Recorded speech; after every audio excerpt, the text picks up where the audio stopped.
வர்தா புயலால் பாதிக்கப்பட்ட சென்னை, காஞ்சிபுரம், திருவள்ளூர் மாவட்டங்களில் சீரமைப்பு மற்றும் நிவாரணப் பணிகள் போர்க்கால அடிப்படையில் மேற்கொள்ளப்பட்டு வருவதால் இயல்பு நிலை வேகமாக திரும்பி வருகிறது. கடந்த 12ஆம் தேதி வீசிய வர்தா புயலால் சென்னை, காஞ்சிபுரம், திருவள்ளூர் ஆகிய மாவட்டங்கள் கடுமையாக பாதிக்கப்பட்டன.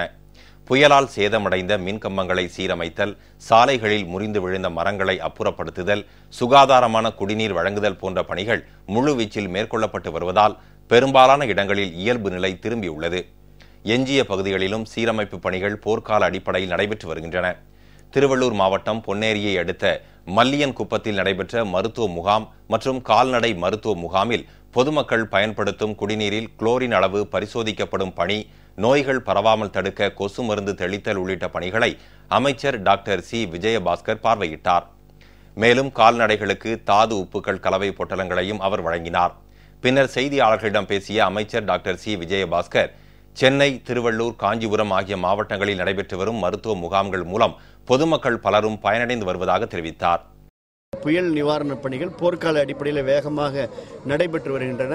சென்னை, காஞ்சிபுரம், திருவள்ளூர் ஆகிய 3 மாவட்டங்களில் மக்கள் நல்வாழ்வுத்துறையினுடைய சார்பில் தினமும் நடமாடும் மருத்துவ குழுக்கள் மூலமாக முகாம்கள் நடைபெற்று வருகின்றன. இதில் இந்த 3 மாவட்டங்களில் இதுவரை 1,94,534 பேர் பயன்பெற்றிருக்கிறார்கள்.